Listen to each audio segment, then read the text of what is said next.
very difficult to work your way through college like I did today. It's gotten so much more expensive. And one of the things that really alarms and concerns me is the amount of student loan debt that kids are having to take on today. That really wasn't part of the dynamic when I was going to school. But nonetheless, Houston is just this incredible city of opportunity.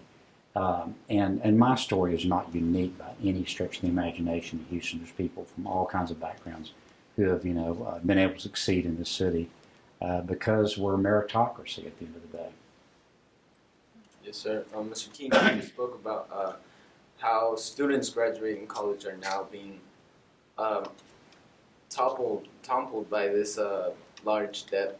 Do you have any strategies on trying to fix that problem or any ideas? Of course, this is not really a city issue. The city doesn't have control over these. But no, I've actually written about this pretty extensively in my column before. And I think that two things have happened. One is we've allowed the cost of a college education to rise much more rapidly than inflation. And I think there's some structural issues there with how we manage universities. But then the second thing is we're not supporting secondary education like we used to either. Now, when I went to school, I want to say, even in law school, I think my tuition for a semester was maybe $150 for the entire semester. Books were actually more expensive in law school than tuition was. And so, I could work as a pipe fitter. My dad got me into the pipe fitter apprentice program, so I would work as a pipe fitter apprentice all summer, and I'd earn enough money basically to live all year and work at maybe one part-time job. And it's not, those economics are not possible today. And I appreciate that, and it's not right. Because education is the middle class's access to success. And why is it important that Houston's young population become more civically engaged? Well, because look, the decisions that the old folks like me are making are going to affect you guys. And that's why I'm particularly alarmed about two things. One is the infrastructure in Houston. I mean, my generation inherited this incredible infrastructure from previous generations. I mean, things like the Port of Houston, the Texas Medical Center, all the things that we've built in the last 200 years. But I'm a little ashamed to say that my generation is not making the same investment in the city that previous generations made. And you can, get out here and drive on any one of our streets in any direction for a mile or so, and you see how terrible the streets are. And that's just the tip of the iceberg. But the other problem that exists that is really y'all's problems, not mine, is the debt that we're accumulating. I mean, the city's now $20 billion in debt. Well, I'm not going to live long enough to pay that back. You guys are going to have to pay that back. And that's why young people really need to be engaged in this election, because we've got to change that course. We can't keep spending more than we're taking in and piling up this debt for future generations. I want my kids and grandkids to be able to live here, have the same opportunities I have, and we're not leaving that legacy right now. Yes, sir. Why is your running for mayor relevant to Houston's youth population? Well, I think for the reason I told you. I think I'm one of the few candidates actually looking down the road about what's going to happen. Term limits have not worked out so well in Houston. I originally thought they were a good idea, but they really encourage this sort of short-term thinking, and especially when you have elected officials, mayor and city council, that are looking to go run for something else after it's over. Like, I'm 63, I'll be 64 when I'm sworn in. If I serve 6 years, I'll be 70. So I'm not running for anything else. The only thing I care about is trying to change the course this city's on so that we're leaving a city like the one I inherited from the previous generations of Houstonians that built this amazing city. And how do you plan to build bridges between those that grow up in Houston and the various industries that make Houston an economic powerhouse? Well, I think Houston's done that organically in the past pretty well. Look, this is the most diverse city in the United States. We have a great history here of different kinds of people getting along, all the way back to desegregation days, and the way we desegregated the schools here was very different than the way most of the rest of the South did it. When I look around at most of the institutions in this city, I see a pretty diverse leadership.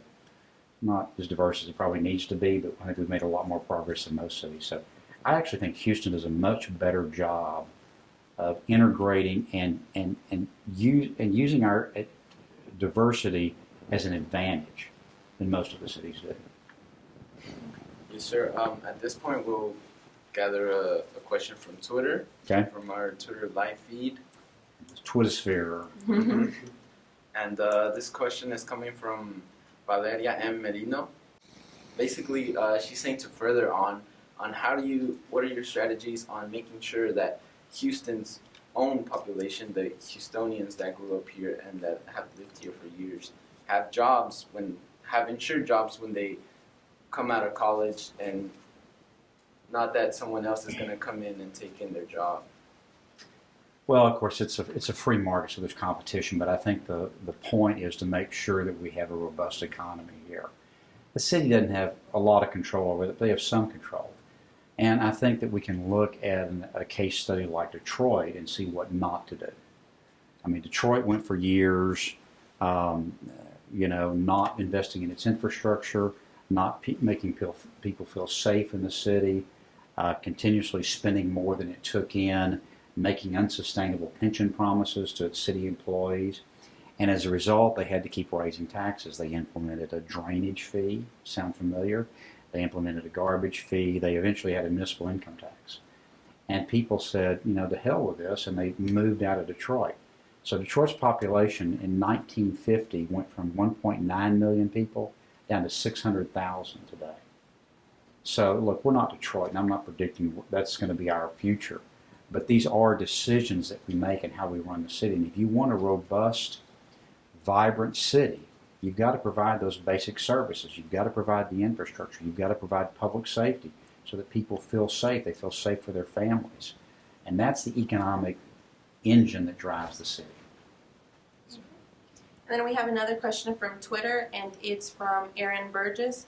And he asks, can you address the increasingly visible discrepancy in law enforcement's treatment of minorities, especially in light of the recent Sandra Bland controversy?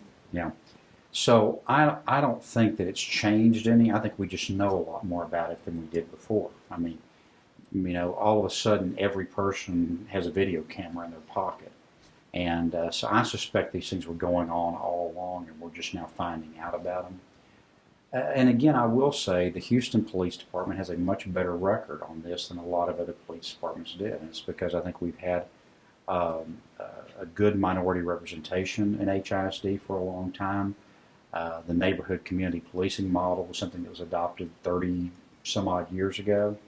That's not to say it's not perfect, and anytime you have interactions between a police force and the citizens, you're going to always have some issues and problems. And neither side is always right. There's always one thing I learned in law school, there's always two sides to every issue, and I found this.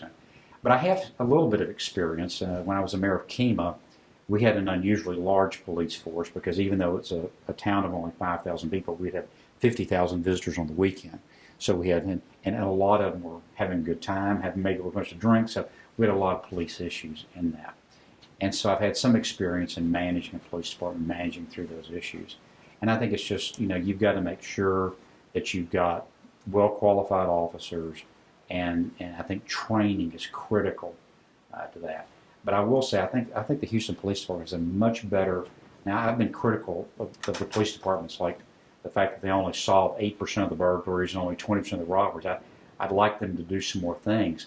But the truth of the matter is, on this area of how they interface with the community, I think HPD's done a pretty good job. Not to say they're perfect, but they do better than most police departments. The reason I'm running for mayor is we have this incredible city. It is America's city of opportunity. It's the most diverse city in the country. We have a great industry that we're based on. But the truth of the matter is, we have a city government that's not living up to the greatness of this city. We're not investing in infrastructure like we need to. Increasingly, people don't feel safe in the city. The police department candidly admits that they don't investigate the vast majority of crimes that are reported to them only solved 8% of the burglaries, only 20% of the robberies. Those numbers are not acceptable in a civilized society. And on top of that, our finances are a mess. And this is something young people really need to understand and seize hold of, because we're leaving a legacy for you kids that is not a pretty picture. And it's not a revenue problem. The city this year, the city's going to bring in $1 billion more than it brought in just 6 years ago. And yet, we haven't balanced the budget in a dozen years. We've run up $20 billion of debt now, $3.5 billion of that just in the last 6 years. We got deficits projected as far as the eye can see. I mean, those numbers are just that's just not going to work in the long term. And if this next administration doesn't get on top of that, you guys are going to have a real hole to dig out of. And so I want to get in there and change this course before it's too late. The longer we wait, the harder it's going to be to do it. Mr. King, could you also talk about what are your strategies for fixing potholes in the city? I know you talked about investing in infrastructure. What are your specific strategies for Yeah, so look, fixing potholes is a financial issue. This is not a technological problem. I mean, we know how to fill potholes. The only reason you don't fill potholes is you have the money to go do it. And that's the problem. We've been spending the money on other things. And I'll give you one quick example, and there's many like this. We're talking about building some bus lanes along Post Oak Boulevard. That project is going to require $120 million of property tax money. Not federal transit money, not metro sales tax, $120 million of property tax money. Now, look, we could fix every pothole in the city 5 times over with $120 million.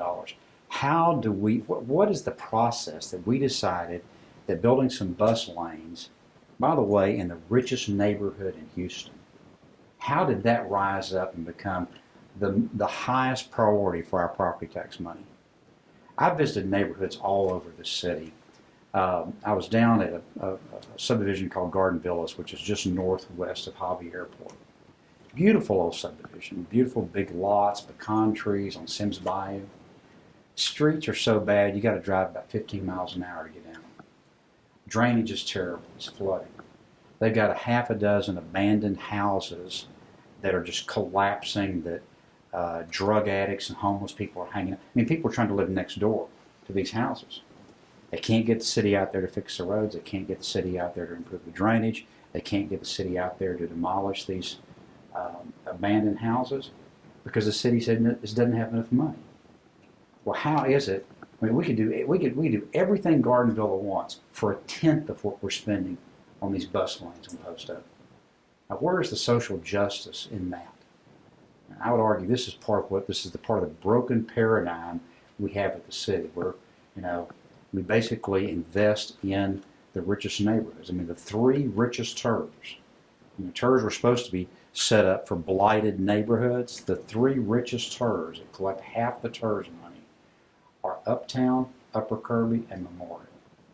Any of those sound like blighted neighborhoods to you? There's a question that's coming from Twitter, if you would. What is your take on the so-called sanctuary city debate? Is Houston a sanctuary city, or should it be? Well, look, sanctuary city is one of those terms that nobody really knows exactly what it means. It's become a very pejorative term. I think what happened in San Francisco was a travesty. And just so we make sure we understand what's going on there, is that perpetrator was in custody in the San Francisco jail, and there was a ICE detainer order on him.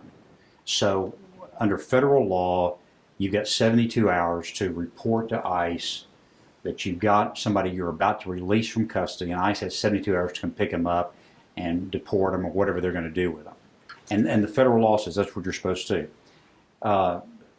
San Francisco and a number of other cities, including Austin, refused to honor ICE detention orders. It's a violation of the law, and it's just wrong. Now, the city of Houston does not have that policy. The city of Houston honors, their policy is that they honor detention orders. Whether they actually do or not, I don't have any idea, but I can promise you we would honor that. We would follow the federal law while I was mayor. But let me say at the same time, I'm not in favor of HPD trying to enforce federal immigration law. It's not there. It's not in the scope of what they're supposed to be doing.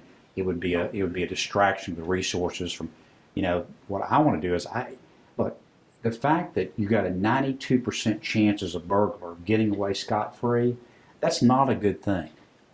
I was at a luncheon. I gave that statistic, and some guy got up and says, "Mr. King, do you really think you ought to be telling burglars that they have a 92% chance of getting away with it?" And I said, "I'm pretty sure they know already." And so that's what I want HPD. I want them to concentrate on the people that are breaking into people's houses, breaking into their cars. I mean, almost every friend I've got had their car broken into, had somebody smash out a window and grab the laptop or something out of it. And it's ridiculous that we put up with that in the city.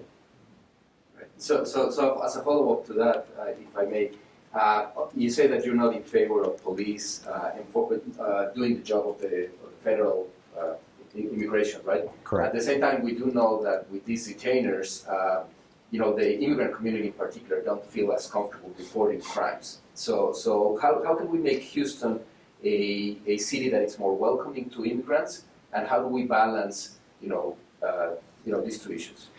Well, first of all, I think we have a pretty good balance right now. But let me just make sure you understand. The detainer is for somebody who's already in custody. This is somebody that's already in jail for something else. So this is a person that's already committed some kind of a crime. And so what the federal law requires is that when you get ready to release that person, you have to notify ICE that I'm about to release somebody on which you have a deportation order already granted. So this is somebody who's already been through the process. And look, you can't ignore the federal law. I mean, that is the federal law requirement right now. And like I said, as I understand it, the city's policy is that they comply with federal law. Now, whether that happens in practice or not, I don't know. But I'm not going to break federal law. Don't forget to come out and support ELL at the Mayoral Candidate Forum at Rice University on September 12th. Thank you. To stay informed, please follow us on Twitter at ELL Fellows using hashtag HYB20.